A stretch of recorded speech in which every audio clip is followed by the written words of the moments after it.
Telangana group 1 mains general ranking list లో 231 rank, multi zone 1 లో 104th rank. He's a most senior aspirant. 8 to 10 years of journey experience ఉంది తనకు. తను 2 times UPSC civil services interview వరకు reach అయ్యారు. నా చేతిలో ఉన్న బుక్ ఆయన రాసిన బుక్ ఇది. గ్రూప్ 1 ఎగ్జామ్ ఇంటర్వ్యూ ఉందని చెప్పేసి కంప్లీట్ గా యూపీఎస్సీని పక్కన పెట్టేసి నేను గ్రూప్ 1 మీదనే కాన్సన్ట్రేట్ చేసిండే. I started in institute, but to my bad luck it was a covid time. అంటే ఇంత టైం ఎందుకు తీసుకుంది?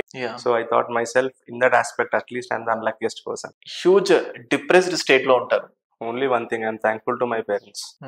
ఎవరు కూడా ఇంత లాంగ్ సస్టైన్ అవ్వలేరు. ఈ రోజుకి కూడా నా వైఫ్ సంపాదిస్తుంది. నేను ఈ రోజుకి కూడా 1 రూపాయి సంపాదించలేదు. సపోర్ట్ ఉంది నాకు. I'm lucky in that aspect. మీరు గ్రూప్ 1 వచ్చింది, గ్రూప్ 3 వచ్చింది, గ్రూప్ 4 వచ్చింది. ఇన్ని రోజులు ఏమీ లేకుండా అలాగే ఉండి ఒకేసారి 3 గవర్నమెంట్ జాబుల్ని పొందారు. ఆ అనుభూతి ఎలా ఉంది? ఇప్పుడు వచ్చింది ఓకే, నా హ్యాపీగా లేనని కాదు, కానీ ఇప్పుడున్న ఆ ఫీల్ ఇప్పుడు మాత్రం లేదు. నాకు అలిసిపోయాను. డిప్యూటీ కలెక్టర్ దాకా ఏమైనా ట్రై చేస్తారా? ఇంకా ఎక్కడితో ఆపిస్తారు? అసలు చదవనే. ఒక బిగ్ స్ట్రెస్ రిలీవర్ అయితే. It is a big stress reliever.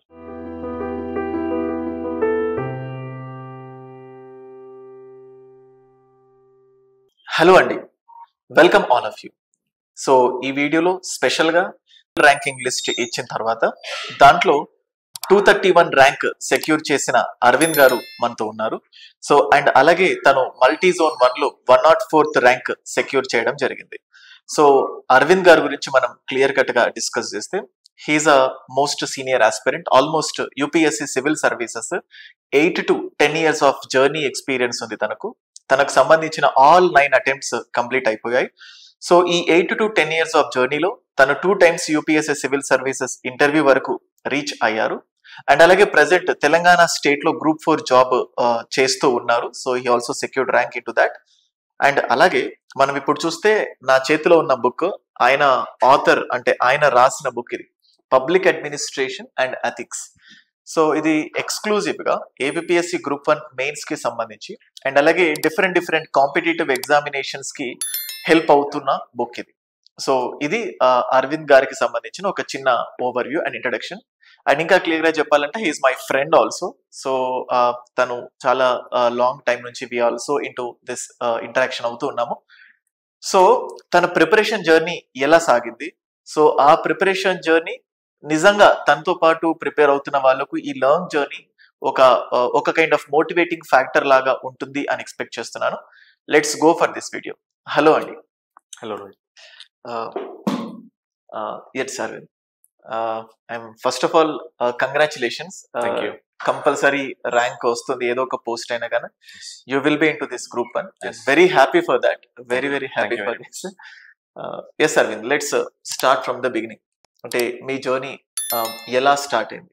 General గా కాంపిటేటివ్ ఫీల్డ్ కి రావడానికి డిఫరెంట్ ఫ్యాక్టర్స్ ఉంటాయి కదా. What made you to enter in to this field? Actually, I did my graduation Mamta Dental College, Khammam. I'm a dentist by profession. Okay. After that, I want to enter into civil services. ఎప్పుడు నేను ఇది 2013-14లో. అప్పుడు at that time I started my own preparation. Actually, I did not went to any coaching institute. లక్కీగా అప్పుడు ఏంటంటే 2012లో group 1 notification వచ్చింది. అది exam cancel అయింది. So I had an eligibility to write that exam. అది రాసిన తర్వాత it dragged for a long period of time. 2016లో మళ్ళీ 14లో డివైడ్ అవ్వటం, 16లో మళ్ళీ ఎగ్జామ్, అప్పుడు ఇంటర్వ్యూకి వెళ్ళాను. I did not get a service. ఈ meantime I started my UPSC preparation. So from 2016 onwards I wrote 5 mains. But 16లో గ్రూప్ 1 ఎగ్జామ్ ఇంటర్వ్యూ ఉందని చెప్పేసి కంప్లీట్గా యూపీఎస్సీని పక్కన పెట్టేసి నేను గ్రూప్ 1 మీదనే కాన్సన్ట్రేట్ చేసిండే. ఇంటర్వ్యూ వరకు వెళ్ళాగానే I could not get into the service. From again and 17 and 18 I went to UPSC interviews. 2 interviews continuously వెళ్ళాను, but I could not get the service. Again, I had a break. There, I have to think myself. After even అప్పటికే 5 to 6 years అయింది. 6 years అయిన తర్వాత ఏం చేయాలి అంటే I started an institute. But to my bad luck, it was a COVID time.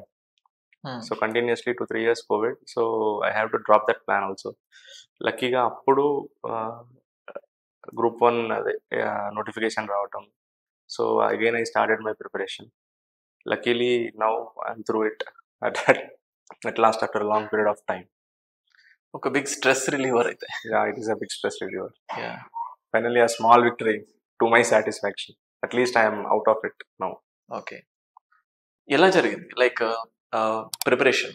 You just started this preparation అంటే ఇంత time ఎందుకు తీసుకుంది? Like UPSC your like 2 times interview దాకా రీచ్ అయ్యారు అంటే like every one knows it అంటే ఈ journey చాలా మందికి అవసరం కూడా. లైక్ ఇంత లాంగ్ జర్నీ కన్సిస్టెంట్ గా సస్టైన్ అవ్వడం అంటే like I know your a family man, so ఆ ఫ్యామిలీ థింగ్స్ ఇవన్నీ let's discuss all these things. But ఎందుకు ఇంత టైం పట్టింది? లైక్ యూపీఎస్సి ఎందుకు అవ్వలేకపోయారు? సి యూపీఎస్సీ ఎందుకు అవ్వలేకపోయాడంటే first of all the huge competition. See, we cannot take away every, see, for almost 12,000 to 13,000 people will be writing mains. Out of that, we'll have seats of around 900 to 1,000. So, obviously, huge competition. So, somewhere or the else, someone has to be excluded and someone has to be included.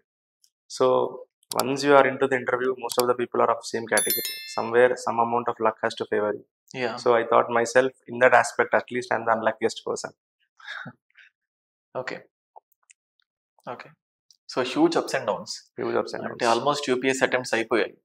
2 times ఇంటర్వ్యూకి వెళ్ళిన తర్వాత కూడా still ఒక output రాలేదనేసరికి huge depressed state లో ఉంటారు. Almost నాకు same experience.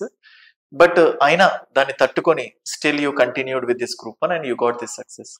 ఆ depressed stage ని ఎలా ఫేస్ చేశారు? Only one thing, I'm thankful to my parents. వాళ్ళ సపోర్ట్ లేకుండా I could not do this. Okay. So ఫైనాన్షియల్గా కానీ హ్యూమన్ రిసోర్స్ పరంగా కానీ మన family backing okay. That played a crucial role. So ఎవరు కూడా ఇంత లాంగ్ సస్టైన్ అవ్వలేరు వితౌట్ హ్యూమన్ రిసోర్స్ బ్యాకింగ్ లేదా ఫైనాన్షియల్ రిసోర్స్ లేకుండా. So at least in that part I'm lucky. So that I continued my preparation without earning. Okay. And frankly saying even today I did not get a salary from my job. Okay. ఈ రోజుకి కూడా నా wife సంపాదిస్తుంది. Okay. నేను ఈ రోజుకి కూడా 1 రూపాయి సంపాదించలేదు. Very through my job I did not earn a rupee till now. But అంత సపోర్ట్ ఉంటేనే అది పాసిబుల్ అంత అవుతుంది. సపోర్ట్ ఉంది నాకు. I'm lucky in that aspect. General గా లైక్ బ్యాచులర్ గా ఉన్నప్పుడు పేరెంట్స్ సపోర్ట్ ఇది కంటిన్యూ. బట్ పెళ్ళైన తర్వాత కూడా వితౌట్ ఎర్నింగ్ అండ్ అంటే జనరల్ గా ఆ విషయస్ సైకిల్ ఎర్నింగ్ అనే సైకిల్లో ఇరుక్కుపోతాం మనం. ఎస్. అంటే ఇంకా ఏం కంటిన్యూ చేస్తాం? ఫ్యామిలీని సస్టైన్ చేయాలి అంటే పేరెంట్స్ ని అండ్ పర్సనల్ వైఫ్ పిల్లల్ని. అంటే ఇలాంటి స్టేజ్ లో ప్రిపేర్ అవ్వడం అనేది చాలా కత్తి మీద సాము లాంటిదంట. బట్ స్టిల్ ఇన్ని రోజులు లాంగ్ జర్నీ చేసి మళ్ళీ గ్రూప్ 1 కి ప్రిపేర్ అవ్వడం సాహసం అనిపించలేదా? సి యాక్చువల్గా కోవిడ్ ముందు వరకు ఇంటర్వ్యూకి వెళ్ళాను. కోవిడ్ ముందు ఇయర్ ఇంటర్వ్యూకి వెళ్ళాను. సో కోవిడ్ ఉండే. కోవిడ్ టైంలో యాక్చువల్లీ ఆ ఇంటర్వ్యూ ఫెయిల్ అయిన తర్వాత నాకు సర్వీస్ ఇన్స్టిట్యూట్ స్టార్ట్ చేశాను. అగైన్ ఆ ఇన్స్టిట్యూట్ 1 month నడవలేదు. I have to close it. So ఆ పీరియడ్లో ఇంట్లో ఉంటాం తప్ప పెద్ద చేసేది ఏం లేదని అప్పుడు మళ్ళీ ప్రిపరేషన్ స్టార్ట్ చేశాను. సో ఆ కోవిడ్ పీరియడ్లో ప్రిపరేషన్ స్టార్ట్ అయింది, కంటిన్యూ అయింది. అట్ ద సేమ్ టైం నా వైఫ్ కూడా నాకు కంప్లీట్ సపోర్ట్ ఉండేది. తను ఎక్కడ కూడా నా పేరెంట్స్ ఎంత సపోర్ట్ చేశారో తను అంత సపోర్ట్ చేసింది నాకు నా ప్రిపరేషన్లో. ఎక్కడ కూడా నాకు బర్డెన్ కాలేదు. ప్లస్ ఇంకోటి ఏంటంటే నేను చదివిందంతా నా ఊర్లో ఉండి చదివాను. మా ఊరు చెప్పదండి, అంత అక్కడే ఉండి చదివాను. నేను అక్కడ లైబ్రరీలో చదివాను. 3 years అక్కడే చదివాను. సో నా ఇంటికి దగ్గర ఉంటుండే library. It was like good environment for me. So నా ఫ్యామిలీ, నా వైఫ్ అంతా క్లియర్గా సపోర్టింగ్ ఉండే నాకు. అదే సపోర్ట్ కంటిన్యూ అయింది. So that at the end of the day at least some positive result వచ్చింది. ఓకే. ఇన్స్టిట్యూట్ ఏంటి అంటే ఎలా? యాక్చువల్గా ఆ ఇన్స్టిట్యూట్ నేను ఆన్లైన్లో స్టార్ట్ చేశాను. ఆన్లైన్ క్లాసెస్ స్టార్ట్ చేశాను. ప్లస్ విజయనగరంలో కూడా వెళ్ళి పెట్టాను, కానీ అది వర్కౌట్ అవ్వలేదు నాకు. ఆంధ్రప్రదేశ్కి విజయనగరంకి వెళ్ళాను, కానీ అది కోవిడ్ సెకండ్ వేవ్ రాదనుకున్నాను, కానీ సెకండ్ వేవ్ వచ్చింది. I have to shut it down. Okay. మళ్ళీ lowest stage. Lowest stage. Okay. అక్కడ కూడా ఐ లాస్ సమ్ మనీ. అక్కడ కూడా నాకు మళ్ళీ ఫ్యామిలీ బ్యాకింగ్, నా వైఫ్ కూడా ఏమనలేదు. So at least it was an experience for me. Consistency అంటే like almost 10 years journey. Consistency important. ఈ కన్సిస్టెన్సీలో అంటే సరే యూపీఎస్సీ అటెంప్ట్స్ అయిపోయి ఇంకా main focus group 1. First time పోయింది, సెకండ్ టైం పోయింది, మళ్ళీ థర్డ్ టైం. అంటే ఇన్నిసార్లు జరిగి చాలా మంది students they have literally stop preparation, ఇంకా వేస్ట్ వీటిపైన. ఇట్లాంటి స్టేజ్లో కూడా అంటే సీనియర్స్గా కంటెంట్ ఉండడం ఒక ఎత్తు, బట్ మీకుండే ఇప్పుడు ఉండే ఇది ఒక డిఫరెంట్ కైండ్ ఆఫ్ ప్రెషర్. అంటే ర్యాంక్ రావాలి, చుట్టుపక్కల వాళ్ళందరూ మనల్ని యూనో భూతద్దం పెట్టి చూస్తున్నట్టు, ఎప్పుడెప్పుడు వస్తుందా, ఎప్పుడెప్పుడు అనాలా, సో వీడి వల్ల కాదు, అనవసరంగా దాన్ని పట్టుకొని ఊగులాడుతున్నాడు, ఫ్యామిలీని పట్టించుకోవట్లేదు, దాంతోపాటు ఎంతో సంపాదిస్తున్నారు. ఇంత జరిగినా కూడా ఎలా మెయింటైన్ చేసుకోగలిగారు అండ్ మీరు ఎటువంటి థింగ్స్ ఎదుర్కొన్నారు ముఖ్యంగా సొసైటీ నుంచి? ఇంట్లో ఫస్ట్ ఆఫ్ ఆల్ పేరెంట్స్కి తెలుసు నేను ఏం చేస్తున్నా అనేది. At least I'm truthful to myself. Yes, వీడు చదువుతున్నాడు, రిజల్ట్ సెకండరీ థింగ్, వీడు చదువుతున్నాడు అంటే నేను చేయాల్సింది నేను చేస్తున్నా, అది వాళ్ళకి తెలుసు. నా పేరెంట్స్కి అవేర్నెస్ ఎక్కువ ఉంది. My father is well educated, my mother చదువుకోకున్నప్పుడు తనకు కూడా జనరల్ అవేర్నెస్ చాలా ఎక్కువ. సో వాళ్ళు నేను ఏం చేస్తున్నా అనేది నాకు తెలుసు. రిజల్ట్ ఈజ్ సెకండరీ, కానీ అది బయట వాళ్ళకి అర్థం కాదు, అది ఎవరికి అర్థం కాదు. వాళ్ళు at the end of the day success speaks. నువ్వు ఏం చేసావు అనేది సొసైటీకి ఇమ్మెటీరియల్. అది సక్సెస్ వస్తేనే మాట్లాడతారు, లేకుంటే మాట్లాడరు. So they talk in negative way. So parental support at the same time financial backing, ఇవి రెండు నా అడ్వాంటేజెస్ ఈ జర్నీలో. అట్లీస్ట్ రిజల్ట్ నెగిటివ్ నాకున్నా కానీ ఈ రెండు సపోర్ట్ నాకు ఉండేది. ఆ రెండు సపోర్ట్ వల్లే నేను సస్టైన్ అవ్వగలిగాను. ఈవెన్ ఆఫ్టర్ మ్యారేజ్ నేను నా వైఫ్ కూడా నాకు అంతే ఈక్వల్ గా సపోర్ట్ ఉండేది. So fine. మీ ప్రిపరేషన్ స్ట్రాటజీ ఎలా ఉండేది ఈ గ్రూప్ 1 మెయిన్స్ కి? ఎందుకంటే లైక్ మీరు ఆల్రెడీ 2016 లో ఒకసారి ఇంటర్వ్యూకి వెళ్ళారు కాబట్టి this is not new for you, మీకు అంత ఎక్స్పీరియన్స్ ఉంది. క్రిస్ప్ గా ఎలా, what kind of strategy did you follow? See, already I wrote mains for 5 times, so I had a basic understanding of how to write the answer. So I was in with your contact for a brief period of time with respect to TGPSC. So ఈ preparation నేను ఎక్కడ కూడా, especially మనకి TGPSC prepare అయ్యేటప్పుడు 2 drawbacks ఏంటంటే previous year resources అంటూ ఏమి ఉండవు. వై? బికాస్ ఒక నోటిఫికేషన్ తర్వాత ఇంకో నోటిఫికేషన్కి ఎంత గ్యాప్, ఇది almost 10 to 12 years gap. So previous year questions చదవడానికి చూడటానికి ఏమి ఉండదు. సో యూపీఎస్సీకి ఎలా ప్రిపేర్ అయ్యాము, ఆన్సర్ అక్కడ ఎలా రాసాము, మన స్కోర్ ఎలా వచ్చింది, దాన్ని ఇక్కడ ఇంప్లిమెంట్ చేయడం. కాకపోతే కంటెంట్ మారుతుంది. సో ఆ కంటెంట్కి మనకి ఎంత స్కోర్ వస్తుంది, proper introduction, proper body, proper conclusion, ఏదైనా డయాగ్రామ్స్ చేయొచ్చా. So this was my basic strategy. UPSC answer రైటింగ్కి ఏం చేసామో ఇక్కడ కూడా అదే చేసాం. So my thing for myself what work me is that ఆ యూపీఎస్సీ ఎక్స్పీరియన్స్ అనేది ఇక్కడ వర్క్ చేస్తున్నాను. ఓకే. ఏమైనా డిఫరెన్స్ ఉంటుందా? లైక్ కొంతమంది స్టూడెంట్స్ ఉంటారు, అంటే కొన్ని సందర్భాలు ఏంటంటే చెప్తారు లైక్ కైండ్ ఆఫ్ అలిగేషన్స్ లాగా, యూపీఎస్సీ ఆస్పిరెంట్స్ కి ఇది ఫెచ్ అయింది, ఎక్స్క్లూజివ్ గా గ్రూప్స్ కి ప్రిపేర్ అయ్యే వాళ్ళకు పెద్ద ఫెచ్ అవ్వలేదు. అంటే ఏమైనా డిఫరెన్స్ ఉంటుందా? లైక్ యూపీఎస్సీ అంటే like I know that, but నిజంగా ఒక ర్యాంకర్ చెప్తే వినాలని ఎంతో అనుకుంటారు.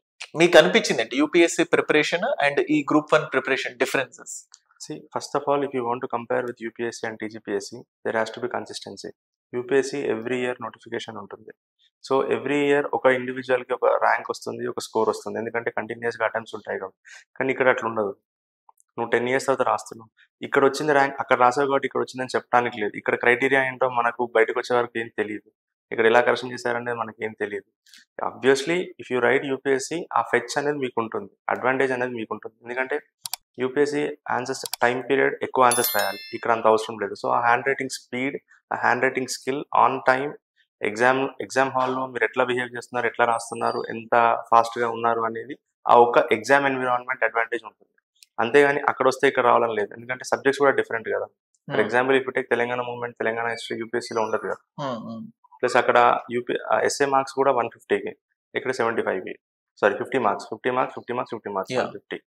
So difference is there. Okay, so this is the major things. కానీ కొంచెం ఆ ప్రిపరేషన్ అనేది ఎగ్జామ్ హాల్ ఎన్విరాన్మెంట్ కి అలవాటు పడి ఉంటాం కాబట్టి ఆ 3 hours అక్కడ మనం అలవాటు అయి ఉంటాం కాబట్టి ఆ 3 hours అనేది ఇక్కడ యూజ్ అవుతుంది. ఓకే. ఎంతసేపు చదివేవారు రోజు? 6 to 8 hours, not more than that. 6 to 8 hours. కొంతమంది అంటుంటారు కదా, నేను చాలాసార్లు పేరెంట్స్ అయినా చాలా మంది నేను చెప్పినాను, బట్ మీ నోటితో వినాలను, రోజుకి 15 గంటలు 16 గంటలు ఇంతసేపు చదివితేనే పాసిబిలిటీ ఉంటుంది, లేకపోతే కష్టము అనే థింగ్స్ ఉంటాయి కదా, దాన్ని ఏమంటారు? I don't say I read for 10 hours a day. 6 to 8 hours compulsory చదివేవాడిని. మార్నింగ్ 8కి స్టార్ట్ చేయటం, ఐ టేక్ అ బ్రేక్ 12:31కి బ్రేక్, మధ్యాహ్నం పడుకుంటాను, మళ్ళీ 3-4కి స్టార్ట్ చేసి I will wind about 8 or 9. 6 to 8 hours, that is the maximum I read. అంతకంటే ఎక్కువ అంటే చదువుతారేమో, but it is not possible for me. అంటే హెల్త్ పరంగా కూడా it is not good. Okay. And Arvind, నాకు ప్రత్యక్షంగా గుర్తుంది మీరు రాస్తున్న ఆన్సర్స్, మీరు రాసేటప్పుడు కూడా I use to tell like most chances are there. అంటే లైక్ మీ ఆన్సర్ రైటింగ్ చూసినప్పుడు లైక్ స్టార్టింగ్ అంటే లైక్ మీరు బిగినర్ గా నా దగ్గరికి రాలేదు, I have already observe things. But చాలా మంది స్టూడెంట్స్ కి ఆన్సర్ రైటింగ్ అంటే చాలా చాలా భయం వేస్తుంది. అంటే ఇంత లాంగ్ జర్నీ అంటే మీకు కూడా స్టార్టింగ్ లో ఆన్సర్ రైటింగ్ అంటే భయం వేసేదా? ఈ ఆన్సర్ రైటింగ్ ని ఎలా ఎక్సెల్ అయ్యారు? జనరల్ గా గ్రూప్ 2 తో పోల్చితే గ్రూప్ 1 లో ఆన్సర్ రైటింగే మెయిన్. ప్రతిసారి స్టూడెంట్ అనేది ఏంటంటే సార్ మాకు గ్రూప్ 1 ప్రిపేర్ అవ్వాలంది, మాకు యూపీఎస్సీ ప్రిపేర్ అవ్వాలనుంది, బట్ ఈ ఆన్సర్ రైటింగ్ అంటే మాకు తెలియదు సార్. అసలు అసలు ఆన్సర్ రైటింగ్ అంటే బిగినర్స్ ఇది అంటుంటారు. కొన్నిసార్లు కంటెంట్ అయిపోతుంది, they will read everything, syllabus మొత్తం అయిపోతుంది కూడా. అయిపోయిన స్టూడెంట్స్ లో కూడా ఆన్సర్ రైటింగ్ అంటే అది ఒక ఫోబియా. బట్ మీరు ఆ ఫోబియాను ఎలా అధిగమించారు? అంటే ఆన్సర్ రైటింగ్ ని ఎఫెక్టివ్ గా ఎలా రూపొందించుకోగలిగారు? See, I don't suggest any particular institute material or anything. For example, either with respect to prelims or mains, what a student must follow is previous year papers. Yeah. But that part is missing with respect to TGPSC. Group 1 మనకు ఇంతకు ముందు previous year resources లేవు. So previous year answers copies కానీ ఎక్కడైనా institute present చేయడం కానీ అట్లాంటి advantage ఇక్కడ లేదు. సో యూపీఎస్సీకి అడ్వాంటేజ్ ఉంటుంది. యూపీఎస్సీలో you take any institute, toppers యొక్క ఆన్సర్స్ కాపీస్ ఉంటాయి. అవి మనం ముందు పెట్టుకుంటే మనకి ఈజీగా అర్థమవుతుంది. ఏమంటే ఎట్లా ఒక స్టూడెంట్ ఎట్లా రాస్తున్నాడు, సో వాళ్ళు ఎట్లా రాస్తున్నారు, మనం ఏం ఇన్కల్కేట్ చేసుకోవాలి, ఏం మనం ఇంకా ఫాలో అవ్వాలి, ఏం యాడ్ ఆన్స్ చేయాలి. So best source to improve your answers is toppers copies from any institute you take it. So you read them, you look it. అన్ని చాలా మనకి ఇప్పుడు స్మార్ట్ ఫోన్ వచ్చిన టెలిగ్రామ్, ఆల్మోస్ట్ ప్రతి ఒక్క టాపర్ యొక్క ఆన్సర్స్ కాపీస్ దొరుకుతున్నాయి. వాళ్ళకి చూస్తే మనకు అర్థమైపోతుంది ఈజీగా. మనం ఎక్కడ అవి చూడటం వల్ల ఇంకోటి ఏంటంటే కొత్త ఇన్నోవేషన్ వస్తుంది. అంటే ఇట్లా కూడా చేయొచ్చు, కొత్త ఐడియాస్ వస్తాయి. ఒక ఆన్సర్ని ఒకటేలా కాకుండా చాలా డిఫరెంట్ ప్రజెంటేషన్స్, ఎక్కువ ఆన్సర్స్ కాపీస్ ఎంతమంది చూస్తూ ఉంటే అన్ని న్యూ థాట్స్ వస్తూ ఉంటాయి, మన ఆన్సర్ ఆటోమేటిక్గా ఇంప్రూవ్ అవుతుంది. So topper copies is the major source. Rest all material అందరి దగ్గర అదే ఉంటుంది, దానిలో పెద్ద చేంజ్ ఏమి ఉండదు. So major source, if you want to see how one person is excelling, you have to look into his answer copies. అది major source. If you look into it, then you come to know that what we're lacking in it. Yes, ఇది తెలుసు. కానీ general గా students ఏం చేస్తారంటే yes topper copies చూసి వదిలేస్తారు. But first step అంటే లైక్ మీకు ఈ లాంగ్ జర్నీలో మీకు తెలియకుండానే answer writing has become easy for you. But first step అంటే ప్రిపరేషన్ తో పాటు అంటే లైక్ మీరు ప్రిలిమ్స్ ఎక్స్క్లూజివ్ గా ప్రిలిమ్స్ స్ట్రాటజీ ఫాలో అయ్యారా, లేకపోతే prelims mains integrated strategy follow అయ్యారా? ఒకవేళ ప్రిలిమ్స్ ప్లస్ మెయిన్స్ చూస్తే క్వశ్చన్ ఆన్సర్ ఫార్మాట్ లో చదివారా? ఆన్సర్ రైటింగ్ ని ఎలా స్టార్ట్ చేస్తారు like as a complete beginner zero నుంచి? Is this question for exclusively for UPSC or TGPSC? TGPSC తీసుకోండి. టీజీపీఎస్సీ, అదే టీజీపీఎస్సీకి ఆన్సర్ చెప్పాలంటే నాకు భయం ఇస్తుంది. ఎందుకంటే there is no consistent notification. Every year notification ఉన్నప్పుడు ఆబ్వియస్ గా మనకి ఏమవుతుందంటే ఎవ్రీ ఇయర్ ఒక క్వశ్చన్ పేపర్ వస్తుంది, ఒక మెయిన్స్ పేపర్స్ వస్తాయి. ఆబ్వియస్ గా చాలా మంది రాస్తా ఉంటారు కాబట్టి there will be some resources for us to check. But for to give an answer to TGPSC there is no such material available. Why? Because అసలు మనకు నోటిఫికేషనే లేదు. మనకు నోటిఫికేషన్ ఎప్పుడో 10 years తర్వాత. అదే మీరు యూపీఎస్సీకి అడిగితే నేను ఏం చెప్తాను అంటే, first of all writing is the main criteria. You have to write, there is no way out. నేను first essays I wrote nearly 60 to 70 essays. ఈ రోజు కూడా నా దగ్గర కాపీస్ ఉన్నాయి. నేను ఇనిషియల్ గా ఎస్ఏ ఎట్లా రాసేవాడిని అంటే, I use to mug up the newspaper లో ఉన్న కంటెంట్ మగ్ అప్ చేసి రాసుకునేవాడిని. I had a very good friend by name Harish. He used to help me a lot. తన వల్ల నా స్కోర్ చాలా ఇంప్రూవ్ అయింది. I use to write an essay. లైబ్రరీలో నేను ఎస్ఏ రాసిన తర్వాత 2-3 ఫ్రెండ్స్కి ఇచ్చేవాడిని. వాళ్ళు అవి చదివేవాళ్ళు, చదివి నాకు ఇన్పుట్స్ ఇచ్చేవాళ్ళు. ఇన్పుట్స్ ఇచ్చినప్పుడు ఏం చేయాలి, మనం రాసిన ఎస్ఏకి వాళ్ళ డిఫరెంట్ పర్స్పెక్టివ్స్ ఏమున్నాయో దాన్ని నెక్స్ట్లో ఒక పేపర్ మీద ఇన్కార్పొరేట్ చేసుకొని దాన్ని యాడ్ ఆన్గా పెట్టుకొని నెక్స్ట్ టైం రాసేటప్పుడు అవి ఇన్కల్కేట్ చేసుకోవాలి. అది చాలా హెల్ప్ అవుతుంది. There is no way out. For SA you have to write the SA, that's it. Whether it is right or wrong, you have to write it and write. ఏదో ఒక topic తీసుకోవాలి, రాయాలి. రాసిన తర్వాత you have to work on it. SA రాయటం 1 hour 1.5 hours అయిపోతుంది. కానీ దాని మీద ఫీడ్బ్యాక్ తీసుకొని దాని మీద వర్కౌట్ చేయడానికి it takes 3 hours of time. అది చేసినప్పుడు ఏమవుతుందంటే, ఫర్ ఎగ్జాంపుల్ ఒక స్పెసిఫిక్ టాపిక్ పావర్టీ అనే టాపిక్ తీసుకున్నాం, రాసాము, దాని మీద మనం ఫీడ్బ్యాక్ తీసుకున్నాం, లేదా దాని మీద మనం గూగుల్కి వెళ్ళి సర్చ్ చేసాం, ఏమేమి పాయింట్స్ మిస్ అయ్యాయి, అది ఈజీగా గుర్తుంటుంది మనకు. దాని మీద 3 hours రాసిన ఎస్ఏ మీద 3 hours వర్కౌట్ చేస్తాం. That will help in improving our score. Especially in లైబ్రరీలో కూడా నాకు చాలా మంది మంచి ఫ్రెండ్స్ ఉండే, హరీష్ అని, బాలకృష్ణ గారు అని. వాళ్ళు చాలా చదివి ఉండే నా ఎస్ఏస్, చదివి నాకు మంచి ఫీడ్బ్యాక్ ఇచ్చేవాళ్ళు. ఆ ఫీడ్బ్యాక్స్ నేను రాసుకున్నాను. Even in UPSC I had a good score of 140+. Very good score. So same strategy. You have to write it, you have to work on it. SA రాయాలి, రాసిన ఎస్ఏ మీద మినిమం 2 to 3 hours వర్కౌట్ చేయాలి. రాసిన తర్వాత work out చేసుకొని దీని మీద నేను ఏం పాయింట్స్ మిస్ అయ్యాను, ఏం రాయొచ్చు. Okay. At the end of the day A topic మనకి ఇచ్చినా కానీ కంటెంట్ మన దగ్గర ఉండాలంటే థంబ్ రూల్ ఏం లేదు, అంతే మన దగ్గర ఉండదు. ఈ స్ట్రాటజీ వల్ల ఏమవుతుంది అంటే చాలా విషయాలు తెలుస్తాయి. సో బ్లాంక్ గా ఏసే మన మీద పడేసిన కంటెంట్ కి దగ్గరగా రాయగలుగుతాం. I don't say 100%, but you will be nearer to the given topic. Okay. So in this way peer group కూడా చాలా పియర్ గ్రూప్ ఇంపార్టెంట్. చాలా ఇంపార్టెంట్. నాకు లైబ్రరీ చాలా హెల్ప్ చేసింది. ఇనిషియల్ గా ఫస్ట్ 2 to 3 years నేను ఒక్కనే చదువుకునేవాడిని. ఓకే. అట్లా నాకు హెల్ప్ కావాలి. అప్పుడు నా ఫిలిమ్స్ కూడా క్లియర్ అవ్వలేదు. నేను లైబ్రరీకి వెళ్ళిన తర్వాత I had few good friends. చెప్తున్న చాలా మంది, రవి అని, రాము అని, వాళ్ళు చాలా ఎక్కువ చదివేవాళ్ళు ఫిలిమ్స్ కి. ఓకే. వాళ్ళు ఇంకోటి చేసేది ఏంటి అంటే క్వశ్చన్స్ ప్రాక్టీస్ చేసేవాళ్ళు.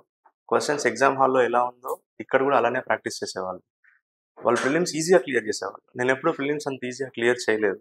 I hardly use to get 2 to 3 more marks అవ్వ కట్టం. కానీ వాళ్ళు కట్ చాలా ఎక్కువ వచ్చాయి. ఆ క్వశ్చన్ పేపర్ని ఎగ్జామ్ హాల్లో పర్టికులర్ టాపిక్ చదవటం, ఆ టాపిక్ సంబంధించిన కంటెంట్ చేయటం, ఎగ్జామ్ హాల్లో ఎట్లా చేస్తామో ఇక్కడ అట్లే చేయటం, మళ్ళీ దాన్ని రివ్యూ చేయటం.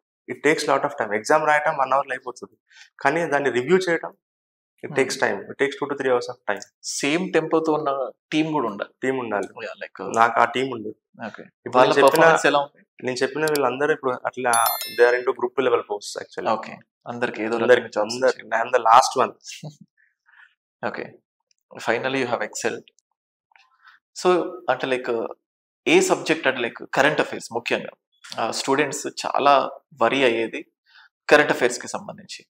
మరి మీకంటూ స్పెషల్ గా ఏదైనా స్ట్రాటజీ ఉందా కరెంట్ అఫైర్స్ అప్రోచ్ ఎలా వెళ్ళాలి ముందుకి అన్నట్టు? ఎక్స్క్లూజివ్లీ అంటే ప్రిలిమ్స్ కి చదివేటప్పుడు ఏదైనా ఒక ఇన్స్టిట్యూట్ మెటీరియల్ తీసుకొని ఒక సోర్స్ కే ఫిక్స్ అవ్వటం. కరెంట్ అఫైర్స్ ఎక్కువ దాన్ని రీసెర్చ్ చేసినట్టు చదవటం వేస్ట్. అది దానికి ఉండే scope if you take in to look into the prelims 10 marks, 10 to 12 marks. అదే టీజీపీఎస్సీ గ్రూప్ 1 ప్రిలిమ్స్ కి తీసుకుని 10 to 12 marks లేదా అట్ ద మ్యాక్స్ 15 marks. ఎంత చేసినా అంతకంటే అది దాటదు. సో కరెంట్ అఫైర్స్ అనేది ఇట్స్ ఓషన్. ఒక చోట వచ్చింది ఇంకో చోట రాదు, ఇంకో చోట వచ్చింది ఇంకో బుక్ లో రాదు. So it is a big ocean. Confining to one source and reading it repeatedly, bits practice చేయటం అంతే తప్ప కరెంట్ అఫైర్స్ మీద ఎక్కువ టైం వేస్ట్ చేయడం అయితే waste. Okay. Read it everyday చదవాలి. Read it for half an hour or 1 hour. దాన్ని revise చేయడం. ఒకటే మెటీరియల్, ఎనీథింగ్, అది మీకు ఏది నచ్చితే అది. ఓకే. అది న్యూస్ పేపరే కావచ్చు లేదా మంత్లీ మ్యాగజైనే కావచ్చు, ఏదైనా కావచ్చు. ఒక సోర్స్ దాన్ని రిపీటెడ్గా చదవటం. ఏదైనా ఎక్స్ట్రా తెలిస్తే అక్కడ రాసుకోవటం అంతే తప్ప మల్టిపుల్ సోర్సెస్ అనేది waste of time. Okay. Book list ఏంటంటే మీరు ఫాలో అయిన బుక్ లిస్ట్ అంటే ఎప్పుడు అంటే బిగినర్ ఫస్ట్ ప్రిపరేషన్ జర్నీలోకి దూకితే ఫస్ట్ అడిగేది ఏంటంటే బుక్ లిస్ట్. మీరు ఫాలో అయిన బుక్ లిస్ట్ ఏంటి, ఏం ఫాలో అయ్యారు, మీరు ఆస్పిరెంట్ కి ఇచ్చే suggestion, any specific book list? Specific book list ఏం, ఎన్సీఆర్టీస్, అందులో కొన్ని స్పెసిఫిక్ ఎన్సీఆర్టీస్ మస్ట్. అన్ని ఫర్ ఎగ్జాంపుల్ జాగ్రఫీకి అయితే నేను ఎప్పుడు ఎక్స్క్లూజివ్గా ఎన్సీఆర్టీస్ చదివేవాడిని. అది నోట్స్ రాసుకునేవాడిని, ఒకటే నోట్స్, అది ఎప్పుడు అదే నోట్స్ చదివేవాడిని.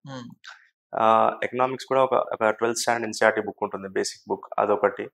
Polity NCERT. ఇవి కాకుండా స్టాండర్డ్ బుక్స్ మనకి పాలిటీకి లక్ష్మీకాంత్, ఎన్విరాన్మెంట్కి శంకర్ ఐఏఎస్ లేదా పిఎంఎఫ్ ఐఏఎస్. నెక్స్ట్ నేను ఎకనామిక్కి నితిన్ సింఘానియా బుక్ చదివాను. మన కల్చర్లో నితిన్ సింఘానియా బుక్ ఉంటుంది, అదే అతనే ఎకనామిక్స్ కూడా రాశారు. ఎకనామిక్స్ కూడా ఉంటుంది, చాలా మందికి తెలియదు, కానీ it is a good book. అది ఒకసారి నేను చదివి చూసిన తర్వాత నేను ఆ ఒక్క బుక్కే స్టిక్ అయ్యాను. Okay. Even for TGPSC group 1 mains కి కూడా నేను ఆ ఒక్క ఇండియన్ ఎకనామిక్ మట్టుగా ఆ ఒక్క బుక్ నేను ఫిక్స్ అయ్యాను. ఓకే. సో ఇంకేమున్నాయి, హిస్టరీది నేను ఎప్పుడు కరీం సార్, సీనయ్య సార్ ఆ 2 మెటీరియల్స్ చదివేవాడిని. అవి 2 చదివాను, నేను ఇంకా ఎక్స్ట్రా ఏం చదవలేదు. మూమెంట్ కి నేను ఫస్ట్ ఆఫ్ ఆల్ యాక్చువల్గా తెలుగు అకాడమీ బుక్ చదివాను, but it is very vast, చాలా వాస్ట్ అనిపించింది. దాన్ని కన్సైజ్ చేసి చిన్న నోట్స్ ప్రిపేర్ చేసుకున్నాను. టు ద పాయింట్, మెయిన్స్లో ఎంతగానం రాయగలుగుతామో అంత దాన్ని కన్సైజ్ చేశాను. అది కాకుండా పి నవీన్ రెడ్డి బుక్ ఒకటి చదివాను ఫ్యాక్ట్స్ కోసం. మనకు ఆన్సర్లో ఫ్యాక్ట్స్ రాయకపోతే మార్క్స్ రావు. సో ఆ ఫ్యాక్ట్స్ కోసం అదొక బుక్ ఫాలో అయ్యాను. ఓకే.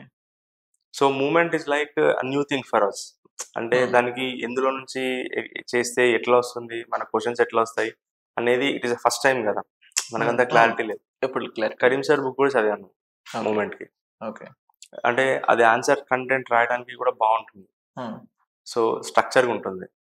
సో ఈ 3 సోర్సెస్ ఫాలో అయ్యాను మూమెంట్. ఓకే. ఈ ఆల్మోస్ట్ ఈ 8 to 10 years ఆఫ్ జర్నీలో మీరు కంటిన్యూగా ప్రిపరేషన్ పైన ఉన్నారా? ఏదైనా బ్యాకప్ ప్లాన్ తో ముందుకెళ్లారా మధ్యలో? ఇంతకుముందు ఇన్స్టిట్యూట్ అన్నట్టు ఇంకేదైనా బ్యాకప్ ప్లాన్ ఉండేనా? కంప్లీట్ గా ఓన్లీ దీనికి డెడికేటెడ్ గా కూర్చున్నారు until you got this group 4? నాకు ఒక భయం ఉంటుండే, ఒకసారి నేను డివియేట్ అయితే మళ్ళీ దీనిలోకి రాలేనేమో అని. నాకు ఎక్కడ బ్యాకప్ ప్లాన్ ఏం లేకుండే. నిజంగా నేను ఇంకోటి చేయాలి లేదా అట్లాంటి బ్యాకప్ ప్లాన్ ఏం లేకుండే. So I was completely into it. The only deviation I had was putting an institute. Okay. అదొక్కటే నేను చేసిన ఫెయిల్యూర్ అయినది. అది కూడా హార్డ్లీ 3 months నిలవలేదు. ఓకే. సో ఎక్కడ కూడా నేను బ్యాకప్ ప్లాన్ చేయలేదు. సో అది చాలా నెగిటివ్ అంటారు. Yes, I will accept it. I should had backup plan. So ఆ ప్లాన్ లేకుండే నాకు బేసిక్గా. మళ్ళీ నేను నా డాక్టర్ ప్రొఫెషన్కి వెళ్ళాల్సి ఉండే, కానీ నేను అది చేయలేదు. So I was in to it. ఒకసారి గ్రూప్ 4 రిజల్ట్ వచ్చిన తర్వాత I had some positive hope that group 1 ఇంకా అంటే బెటర్తో నేను ఐ విల్ క్లియర్ అవుట్ అని. But end of the day 470 stop అయ్యాను. ఓకే. టెస్ట్ సిరీస్ అంటే అంటుంటారు ప్రిలిమ్స్ కి టెస్ట్స్ రాయాలి, మెయిన్స్ కి టెస్ట్స్ రాయాలి. నిజంగా బెనిఫిట్ అవుతాయా టెస్ట్ సిరీస్? మీకేమైనా బెనిఫిట్ అయిందా? లైక్ టెస్ట్ సిరీస్ ఎలా చూడాలి? టెస్ట్ సిరీస్ టెస్ట్ సిరీస్ అనేది మనల్ని మనం ఎవాల్యుయేట్ చేసుకోవడానికి. అంటే మనం కొంత కంటెంట్ చదివి ఉంటాం, చదివిన దాన్ని ఎంత రిఫ్లెక్ట్ చేస్తున్నాం అనే దానికి మనకు ఒక టూల్ కావాలి. అది test series. Test series practice చేయడం వల్ల ఇంకొకటి ఏంటి అంటే కొన్నిసార్లు కంటెంట్ లో లేని బిట్స్ రూపకంగా మనకు తెలుస్తూ ఉంటుంది. టెస్ట్ సిరీస్ చేయాలి. టెస్ట్ సిరీస్ చేయకుండా మాత్రమే ఉండకూడదు. ఓకే. మనము టీజీపీఎస్సీకి వచ్చేసరికి ఏంటంటే టెస్ట్ సిరీసే సోర్స్. మనకు ప్రీవియస్ ఇయర్ క్వశ్చన్స్ లేవు కాబట్టి ఓకే ఎగ్జామ్స్ జరిగి అట్లీస్ట్ ఓకే వేరే ఎగ్జామ్స్ జరిగాయి, అవి కూడా చేయొచ్చు. ఇప్పుడంటే మనకు ఆఫ్టర్ స్టేట్ ఫార్మేషన్ చాలా ఎగ్జామ్స్ జరిగాయి. ప్రిలిమ్స్ మట్టుకైతే ఆ సోర్స్ కూడా ఫాలో అవ్వచ్చు. కానీ మెయిన్స్కి అయితే మనకు ఎటువంటి ప్రీవియస్ ఇయర్ సోర్సెస్ లేవు కాబట్టి అక్కడ మళ్ళీ మనము మన ఓన్గా ప్రిపేర్ అవటం. యూపీఎస్సీని అన్ని సబ్జెక్ట్స్కి ఫర్ ఎగ్జాంపుల్ పాలిటీ యూపీఎస్సీని స్టాండర్డ్గా తీసుకోవచ్చు, ఎకనామిక్ తీసుకోవచ్చు. ఎక్కడంటే Telangana movement, Telangana history, Telangana economy, Telangana geography, ఇవి మాత్రం మనం ఓన్గా ప్రిపేర్ అవటం. So fine. ఇప్పుడు నోట్ మేకింగ్ అంటే చాలాసార్లు స్టూడెంట్స్ అడుగుతూ ఉంటారు నోట్ మేకింగ్ అని. అంటే ఎలా చేయాలి note as a topper? Now you are amongst the topper. So note making ఇంపార్టెంటా? అండ్ నోట్ మేకింగ్ స్ట్రాటజీ ఎట్లా ఫాలో అవ్వాలి ఒక బిగినర్ కానీ ఒక సీనియర్ కానీ? Rational strategy note making. Note making అనేది సబ్జెక్ట్ వైజ్ మనకు డిఫర్ అవుతుంటుంది. ఫర్ ఎగ్జాంపుల్ ఇప్పుడు కొన్ని టెక్స్ట్ బుక్ తీసుకున్నాం, P Naveen Reddy textbook ఉంది, అది ఆల్రెడీ నోట్స్ లాగానే ఉంటుంది. దానిలో మనం మళ్ళీ ఎక్స్ట్రాక్ట్ చేసి రాసేంత ఏమి ఉండదు మూమెంట్కి. అదే మనం తెలుగు అకాడమీ బుక్ చదివినప్పుడు మాస్ట్ కంటెంట్ ఉంటుంది, అది మనం రివైజ్ చేయలేం. అక్కడ ఉన్న దాన్ని మనం ఎక్స్ట్రాక్ట్ చేసి కన్సైజ్గా రాసుకోవడానికి మాత్రం స్కోప్ ఉంది. So depending upon the text book. For example Laxmikanth book చదివేటప్పుడు లక్ష్మీకాంత్ టెక్స్ట్ బుక్లో everything is a point. For example ఆ కాన్స్టిట్యూషనల్ బాడీస్ ఉన్నాయి, దాన్ని మనం ఒక టేబులర్ ఫార్మాట్లో వేసి అన్ని ఆర్టికల్స్, అన్ని మెంబర్స్ ఎవరు, చైర్మన్ ఎవరు ఉంటారు, ఇట్లా మోడ్ ఆఫ్ ఎలక్షన్, ఇట్లాంటివి టేబులర్ ఫార్మాట్లో చేసుకుంటే కొంచెం రివైజింగ్కి ఈజీగా అవుతుంది. So note making is very important. ఎందుకంటే ఆ స్పీడ్ ఆఫ్ రివిజన్ అనేది పెరుగుతుంది, మనకు కాన్ఫిడెన్స్ కూడా ఉంటుంది, అండ్ కన్ఫ్యూజ్ అవ్వడానికి స్కోప్ తక్కువ ఉంటుంది నోట్ మేకింగ్ వల్ల. So note making is must and should, చేయాలి, కంపల్సరీ చేయాలి. చేయకపోతే ఏమవుతుందంటే టైం అనేది ఎగ్జామ్ దగ్గరకు వచ్చినప్పుడు ఆ రివిజన్ అనేది జరగదు. ఆ రివిజన్ జరిగిపోయేసరికి టెన్షన్ వస్తుంది. ఓకే. జాగ్రఫీకి కూడా అన్ని ఎన్సీఆర్, ఫర్ ఎగ్జాంపుల్ జాగ్రఫీకి కూడా ఒక గుడ్ థింగ్ ఏంటంటే జాగ్రఫీలో ఆల్మోస్ట్ ఒకటే టాపిక్ అన్ని క్లాసెస్లో రిపీట్ అవుతుంది. ఫర్ ఎగ్జాంపుల్ సాయిల్స్ అనేది 7th ఉంటుంది, 8th ఉంటుంది, 9th ఉంటుంది. ఆ సాయిల్ అనే టాపిక్ నువ్వు అన్ని క్లాసెస్లో చదివి ఒకటే నోట్స్ చేసుకోవచ్చు. వెజిటేషన్ కూడా, ఓకే, క్లైమేట్ కూడా సేమ్ ప్యాటర్న్, సేమ్ అన్ని సేమ్ టాపిక్స్ ఉంటాయి, జస్ట్ అమౌంట్ ఆఫ్ కంటెంట్ పెరుగుతూ ఉంటుంది. సో ఆ ఒక్క టాపిక్ ని అన్ని టెక్స్ట్ బుక్స్ లో చదివి ఒకటే దగ్గర నోట్స్ చేసుకుంటే ఇంకా మళ్ళీ చదవాల్సింది ఉండదు. సో అట్లా జాగ్రఫీకి ఆ స్కోప్ ఉంది. నెక్స్ట్ ఇప్పుడు నితిన్ సింగ్ అనే బుక్ అనుకోండి, it is to the point ఉంది. అందులో కూడా నీకు ఏదన్నా ఎక్కువ ఎక్సెస్ కంటెంట్ ఉంది తీసేయాలనిపించినప్పుడు నోట్స్ చేసుకుంటాను టాపిక్ వైజ్. అది మనకు ఈ టీజీపీఎస్సీ గ్రూప్ 1కి ఎంత అవసరం, ఎక్కడెక్కడ అవసరమో అంతవరకు అది నోట్స్ చేసుకున్నాం. సో నోట్స్ అనేది ఉంటే ఏమవుతుందంటే ఎగ్జామ్ ఎండింగ్ లేదా రివిజన్కి ఈజీగా అవుతుంది. అది లేనప్పుడు కొంచెం టెన్షన్ డెవలప్ అవుతుంది, ఎంత మొత్తం రివైజ్ చేయలేము కాబట్టి కంటెంట్. సో ఎగ్జామ్ దగ్గర ఉన్నప్పుడు నోట్స్ అవసరం లేదు, ఎగ్జామ్ కి చాలా లాంగ్ టైం ఉన్నప్పుడు should have a pre plan well plan notes direct reproduce చేయొచ్చు ఏదైతే నోట్స్ లో ఉందో డైరెక్ట్ గా ఇది హెల్ప్ అయ్యేటట్టు. చేయొచ్చు. సో వీలైనంత వరకు note making is the best strategy. Yes. And the next thing, అంటే లైక్ ఈ జర్నీ ఉంది కదా, అంటే జనరల్ గా ఏదైనా ఒక సామెత ఉంటుంది, సక్సెస్ అయినోడి కంటే ఫెయిల్ అయినోడి దగ్గర ఎక్కువ నేర్చుకోవచ్చు అని.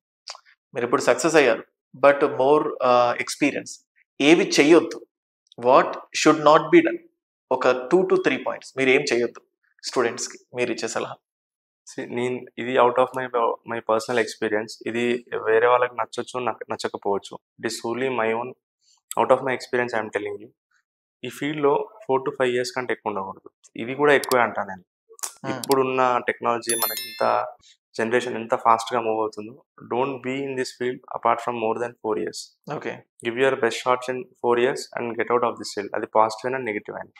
నెక్స్ట్ థింగ్ ఇంకోటి ఏం చెప్తాను అంటే, టీజీపీఎస్సీనే టార్గెట్గా పెట్టుకొని ప్రిపేర్ అవ్వద్దు. సో ఎందుకంటే మనకి యూపీఎస్సీలో నోటిఫికేషన్ ఎంత కన్సిస్టెంట్గా ఇయర్ ఆన్ ఇయర్ వస్తుందో అక్కడ ఇట్లా ఉండదు, ఇక్కడ టీజీపీఎస్సీలో ఇట్లా ఉండదు. సో టీజీపీఎస్సీని టార్గెట్ చేస్తూ ప్రిపేర్ అవ్వటం అనేది ఇట్స్ అ బిగ్ గ్యాబుల్. మనకు ఇప్పుడు మన గ్రూప్ అనే చూడండి, 10 years పట్టింది. ఓకే, ఇంకా ఈ రోజుకి 10 years తర్వాత we have some result. So ఇంత లాంగ్ జర్నీలో ఒకటే ఎగ్జామ్ని టార్గెట్ చేస్తూ ఉండడం అనేది it is not good. Next నేను ఏది చెప్పానంటే, ఇది నేను సస్టైన్ అయ్యగలిగాను ఎందుకంటే నాకు బ్యాకింగ్ ఉంది కాబట్టి. కానీ అందరికీ ఇది కుదరదు, అసలు కుదరదు ఇది. ఇన్ఫాక్ట్ సేమ్ మీ చెప్పాలంటే నేను ఎప్పుడు యూట్యూబ్ లో సోషల్ మీడియాలో చెప్తుంటాను, నాది కూడా 8 to 10 years of experience, same like you, నీలాగనే as we know each other. 2 times ఇంటర్వ్యూకి వెళ్ళినా కానీ అవతల వాళ్ళకి చెప్తూ ఉంటాను, నేను కూడా సేమ్ అట్లాగే టీచింగ్ చేస్తూ ఐ జస్ట్ మేనేజ్ ఇట్. కానీ కంటిన్యూగా ఒక బిగ్గెస్ట్ హ్యూమన్ రిసోర్సెస్ అనేది లూజ్ అయిపోతుంది కంట్రీ. అంటే దీనిపైన సంవత్సరాల తరబడి కూర్చొని parents are getting more pressurised. అంటే ఒక ఎక్స్టెంట్ వరకు నేను ఏమంటే, లైక్ నోటిఫికేషన్ ఎప్పుడు ఉంటుందో అంటే వచ్చేంత వరకు వెయిట్ చేస్తూ ఉంటారు. సో స్టూడెంట్స్ ఏంటంటే like you have to complete syllabus అంతే, అది 1 year లో కంప్లీట్ చేసేసి నోటిఫికేషన్ వచ్చినప్పుడు ఒక 2-3 months గ్యాప్ తీసుకొని ప్రొసీడ్ అయిపోయి వేరే ప్లాన్ బి తో ఉండాలి. ఎప్పుడు చెప్తూ ఉంటాను, అండ్ మీరు కూడా అదే చెప్తున్నారు కాబట్టి ఐమ్ జస్ట్ సింక్ అవుతుంది. ఎందుకంటే నోటిఫికేషన్ మనం కన్సిస్టెంట్ గా ఉన్నప్పుడు then you can be field లో ఉండొచ్చు, ఉండి చదవచ్చు. అరే నెక్స్ట్ నోటిఫికేషన్ ఉంది కదా, మనకు అట్లా కన్సిస్టెంట్ గా ఉన్నప్పుడు మనం ఎక్కడ డ్రాబ్యాక్ అయినాము, ఎక్కడ పోయాము అనేది మనకు తెలుస్తుంది. దాన్ని మనం ఇంప్రూవ్ చేసుకునే స్కోప్ ఉంటుంది. ఫర్ ఎగ్జాంపుల్ ఇప్పుడు 2024 ఎగ్జామ్ లో ఫెయిల్ అయిన వాళ్ళకి డౌన్ ద లైన్ 10 years మళ్ళీ నోటిఫికేషన్ వస్తే వాళ్ళకి ఎక్కడ పోయింది, ఎక్కడ రాయాలి అనే దానికి క్లారిటీ ఉండదు, డిఫరెన్స్ అసలు ఏం తెలియదు, క్లారిటీ ఉండదు. ఆ క్లారిటీ మిస్ అయినప్పుడు నెక్స్ట్ అపియరెన్స్ లో మనం క్లియర్ చేస్తామన్న గ్యారంటీ లేదు కదా, హ్యూమన్ రిసోర్స్ వేస్ట్ అనవసరంగా. సో అది చేయకూడదు. ఇది మై ఓన్ పర్సనల్ ఏమంటారు నా ఎక్స్పీరియన్స్ అండ్ నా టేక్ ఆన్ ఇట్ అంతే.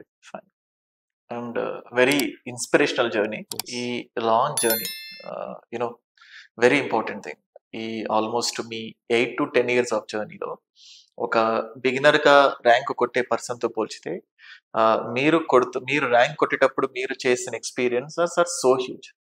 సో ఆ జర్నీ ప్రాసెస్, మీరు ఎదుర్కొన్న అప్స్ అండ్ డౌన్స్, ఈ 8 to 10 years ఆఫ్ జర్నీ ఒక్కసారి క్లియర్ గా మన స్టూడెంట్స్ కి హెల్ప్ అయ్యే విధంగా. అప్స్ అండ్ డౌన్స్ అంటే ఒకటి, you have to stand at your, అంటే ఫెయిల్యూర్ వచ్చినప్పుడు you have to stand out. అందరికీ నాకు I feel luckiest in one aspect, ఒకటి ఫ్యామిలీ సపోర్ట్.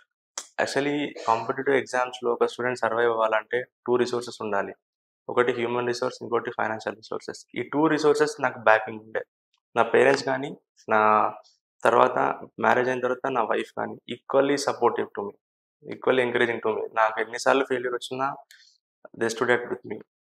సో అది ఒకటి నా లక్కీయెస్ట్ పార్ట్. అన్లక్కీయెస్ట్ పార్ట్ ఏంటంటే ఇన్ని సంవత్సరాలు తీసుకోవటం, అంటే రిజల్ట్ పాజిటివ్గా రాకపోవడం. సో అది పాజిటివ్గా రానప్పుడు ఫ్యామిలీ ఒకటే సపోర్టింగ్గా ఉంటుంది, కానీ బయట ఎవరు సపోర్టింగ్, మన క్లోజ్ గ్రూప్ ఉంటుంది, వాళ్ళకి తెలుసు మనం ఏంటనేది. కానీ బయట వాళ్ళు చాలా అంటుంటారు, వాళ్ళకి ఏం తెలియదు యాక్చువల్గా మనం ఏం చేస్తున్నాము, what we're into and what we're going through అనేవి స్ట్రగుల్స్. అవేవి వాళ్ళకి కనబడవు. ఈరోజు ర్యాంక్ వచ్చింది, సర్వీస్ వచ్చిందంటే వచ్చింది అని అందరు నవ్వుతారు, కానీ దాని వెనకాల ఏముంది అనేది ఎవరికి తెలియదు, అది ఈజీగా అండర్స్టాండ్ కాదు అది ఎవరికి కూడా. సో చాలా మంది ఏదో స్టేట్మెంట్స్ పాస్ చేస్తూ ఉంటారు, ఏదో అంటూ ఉంటారు, but we have to stand by it. అది మనం చూసుకొని నిలబడాలి అంతే. Okay. And financial backing my parents చెప్తున్నా. ఈవెన్ మా మ్యారేజ్ తర్వాత నా వైఫ్ ఆన్ చేసింది, కానీ ఈ రోజుకి కూడా నేను ఇంకా 1 రూపీ ఆన్ చేయలేదు. Okay. So some say it should not be like that, but okay I'm like this, what should I do? Support ఉండడం లక్కీ. సపోర్ట్ ఉండడం లక్కీ. ఓకే. నాకు మ్యారేజ్ కి ముందు పేరెంట్స్ సపోర్ట్ ఉంది, ఈ రోజుకి వాళ్ళ సపోర్ట్ ఉంది, మ్యారేజ్ తర్వాత వైఫ్ సపోర్ట్ ఉంది. గెస్ చేశారా ర్యాంక్ వస్తుంది ఖచ్చితంగా అని చెప్పేసి? ఇంకా బెటర్ ర్యాంక్ వస్తుంది అనుకున్నా, but okay okay what can I do, okay I have to accept it. Okay. So it's good. Like expectation something అంటే ఫస్ట్ ఈ సిచ్యువేషన్ లో ఎలా ఉందంటే ఫస్ట్ ర్యాంక్ వచ్చి సెలెక్ట్ అవ్వడమే ఇంకా చాలా గ్రేట్ అనే స్టేజ్ లో ఉంది. అదే and fine, very good thing. మీరు గ్రూప్ 4 కొట్టారు ఆల్రెడీ, గ్రూప్ 4 జాబ్ చేస్తున్నారు, 3 months అయింది ఆల్రెడీ. అండ్ గ్రూప్ 3 కూడా వస్తుంది, కన్ఫర్మ్ వస్తుంది కదా. వస్తుంది. సో మీరు గ్రూప్ 1 వచ్చింది, గ్రూప్ 3 వచ్చింది, గ్రూప్ 4 వచ్చింది. ఇన్ని రోజులు ఏమీ లేకుండా అలాగే ఉండి ఒకేసారి 3 గవర్నమెంట్ జాబుల్ని పొందారు. సో అండ్ ఆ అనుభూతి ఎలా ఉంది ఒక చిన్న మాటలో? అండ్ ఇది ఒకటి క్వశ్చన్. అండ్ నెక్స్ట్ గైడెన్స్ అంటే ఒక స్టూడెంట్ ఇప్పుడు బేసికల్ గా గ్రూప్ 1 కి కావాలి, ఒక గైడెన్స్ కావాలి, ఒక మెంటర్ కావాలి అని చూస్ చేసుకోవాలనుకుంటాడు. చూస్ చేసుకునే ముందు అతను ఏ పారామీటర్స్ ని బ్రెయిన్ లో పెట్టుకోవాలి? ఈ 2 క్వశ్చన్స్. సి నాకు పర్సనల్ గా ఓకే కొంచెం రిలాక్సింగ్ ఉంది, కానీ ఇప్పుడు కానీ పెద్ద అంటే నేను నాకు ఫస్ట్ టైం నేను ఇంటర్వ్యూకి వెళ్ళినప్పుడు లేదా 2016లో నాకు వచ్చి ఉంటే ఆ ఎంతూజియాజం, ఆ ఫీల్ వేరే ఉండేది. ఇప్పుడు వచ్చింది ఓకే అట్లా హ్యాపీగా లేనని కాదు, కానీ అప్పుడున్న ఆ ఫీల్ ఇప్పుడు మాత్రం లేదు నాకు. 2016లో వచ్చి ఉంటే అది వేరేలాగా ఉండేది, ఇప్పుడు మాత్రం నాకు ఆ ఫీల్ లేదు. అలసిపోయాను. I got into it. Okay, next thing మెంటర్కి వచ్చేసరికి see look at him content wise గా తను ఎట్లున్నాడు మన మెంటర్ అనేది అది చెక్ చేసుకోవాలి కంపల్సరీ. బ్లైండ్ గా ఎవరిని పడితే వాళ్ళని తీసుకోకూడదు. సో మనము యూపీఎస్సీలో కానీ ఇక్కడ కానీ చదివినప్పుడు మనం ఒక 6 months చదివితే మనకు కొంచెం నాలెడ్జ్ డెవలప్ అవుతుంది. మనం ఆబ్వియస్ గా కొంచెం నాలెడ్జ్ గెయిన్ చేస్తాం. ఆబ్వియస్ గా వేరే వాళ్ళు ఎలా చెప్తున్నారు, ఏం చెప్తున్నారు అనేది మనకు అర్థమైపోతుంది. సో కంప్లీట్ గా కోచింగ్ అని కాకుండా సెల్ఫ్ ప్రిపరేషన్, సెల్ఫ్ మోటివేషన్ చాలా అవసరం. ఇన్స్టిట్యూట్స్ కానీ ఎవరైనా ఎంత ఇయ్యాలో అంతే ఇస్తాయి, but at the end of the day మనం ఏం చేస్తున్నాం అనేది వెరీ ఇంపార్టెంట్.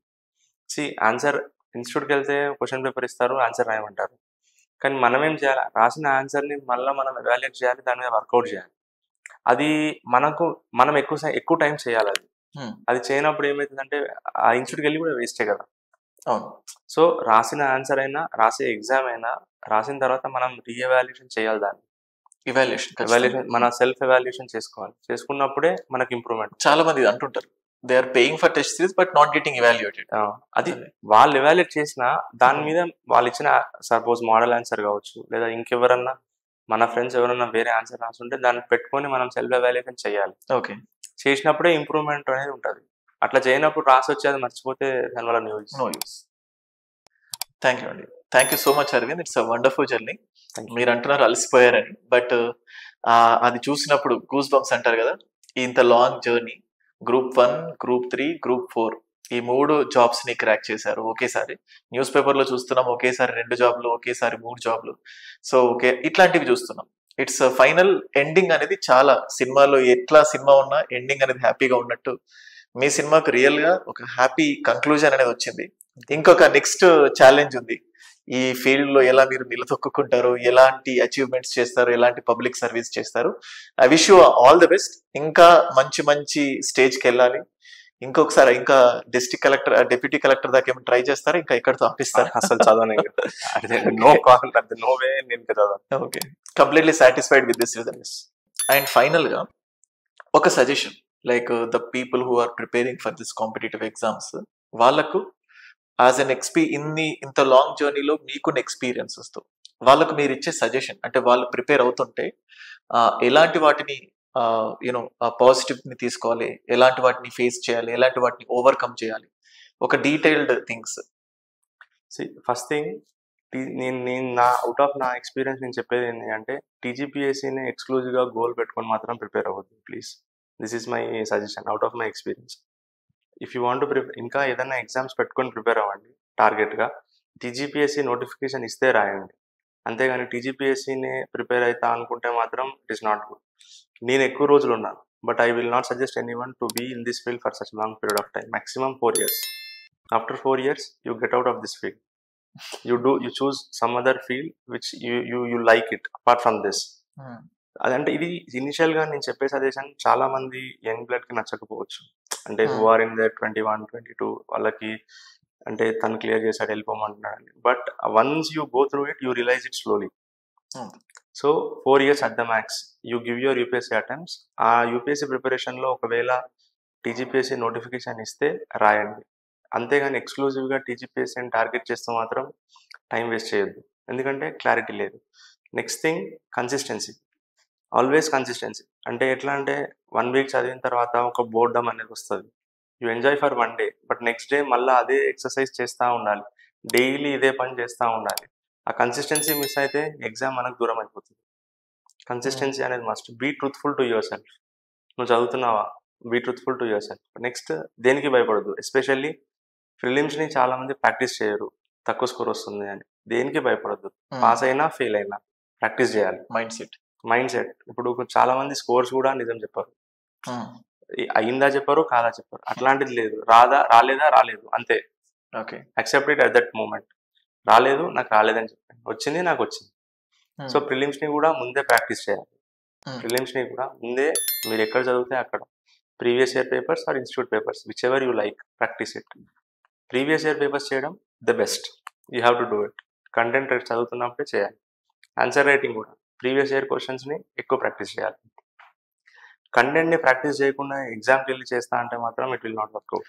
కానీ స్టూడెంట్స్కి మీరు చెప్తున్న థింగ్స్ ఏవైతే ఉన్నాయో అందరికీ తెలుసు, కానీ ఎక్కడ ప్రాబ్లం అంటే ఏ స్టూడెంట్కైనా పీవైక్యూస్ ఇంపార్టెంట్ అని తెలుసు. వాళ్ళకి టీచింగ్ చేసే ప్రతి ఫ్యాకల్టీ అండ్ యూట్యూబ్లో ఏ ప్లాట్ఫామ్లోనైనా చెప్తారు ఆన్సర్. మీరు చెప్పిన థింగ్స్ అన్ని దే హియర్ ఇట్, బట్ ఎందుకు దాన్ని ఇంప్లిమెంట్ చేయడం వాళ్ళకి ఎందుకు అంత కష్టం అవుతుంది, ఎందుకు దాన్ని ఇంప్లిమెంట్ చేయరు బేసికల్గా? First thing is fear of failure. అంతే. అది అది అది నాకు రాదేమో అని. రాకపోనియండి, నో ఇష్యూ, కానీ చెయ్యాలి. దాన్ని చెయ్యాలి అంతే. ఇంకా there is no way out. You have to practice the previous year questions. ఇప్పుడు యాక్చువల్గా ఇప్పుడు కొత్త టెక్స్ట్ బుక్స్, కొన్ని టెక్స్ట్ బుక్స్ ఎట్లా వస్తున్నాయంటే I have seen an environment text book, దానిలో డైరెక్ట్ కంటెంట్ కింద previous year question that related to the content పెట్టేస్తున్నారు. సో మనం చదువుకునేటప్పుడు ఆ క్వశ్చన్ కూడా చేసేస్తున్నాం అక్కడ, ఇంకా ఈజీ అయిపోతుంది. సో అట్లా కంపల్సరీ చేయాల్సిందే. టాపర్స్ కాపీస్ చదవాల్సిందే, టాపర్స్ కాపీస్ చూడాల్సిందే. చూసినప్పుడు ఏమవుతుంది, మనకు కొన్ని ఐడియాస్, కొన్ని న్యూ థాట్స్, కొన్ని న్యూ ప్రెజెంటేషన్ స్కిల్స్ డెవలప్ అవుతాయి. సో అవి మనం ఇన్కల్కేట్ చేసుకోవాలి. ఎస్సేకి there is no other strategy. Every Sunday I use to write an essay రాయాల్సిందే. రాసిన ఎస్సేని రివ్యూ చేయాలి. అది మనం చదువుకోవడం కాదు, మనం రాసాము కంటెంట్, ఒక టాపిక్ తీసుకొని రాసాము, 2-3 మంచి పియర్ గ్రూప్స్ కి ఇచ్చేయండి ఆ ఎస్సేని. వాళ్ళ ఫీడ్బ్యాక్ అది ఎంత చెత్తగానే ఉండాలి, ఎంత మంచిగానే ఉండాలి. ఇన్ఫాక్ట్ మనం కూడా ఫీడ్బ్యాక్ ఇస్తే బాగుంటుంది, వేరే వాళ్ళు కూడా చెక్ చేసి అదే చెప్తారు. వాళ్ళు రాసిన ఎస్సేని కూడా మనం చెక్ చేస్తే ఏమవుతుంది అంటే మనకు కొత్త థాట్, కొత్త పాయింట్ వస్తుంది, కొత్త పాయింట్ ఆఫ్ వ్యూ వస్తుంది. సో అది compulsory. There is no way out. You have to write. Without writing they may be people, but you have to write. That is the fundamental thing. Okay, thank you so much Arvind garu. So really ఒక kind of motivating journey. So and అలాగే మీ support ఎప్పుడు మన స్టూడెంట్స్కి కావాలి. So మీరు రేపు rank వచ్చి జాబ్లో జాయిన్ అయిన తర్వాత కూడా మీరు సొసైటీకి ఎలాగైతే సర్వీస్ చేస్తారో అప్కమింగ్ ఆస్పిరెంట్స్, సో మీకు పాసిబుల్ కాకపోతే ఆన్లైన్లోనైనా కూడా మన స్టూడెంట్స్కి మోటివేట్ చేయడం, వర్క్ ఫీల్డ్స్ ఎలా ఉన్నాయి ఏంటి ఇవన్నీ చెప్తూ ఉండండి. I'm very happy and very thankful for your interview. Thank you.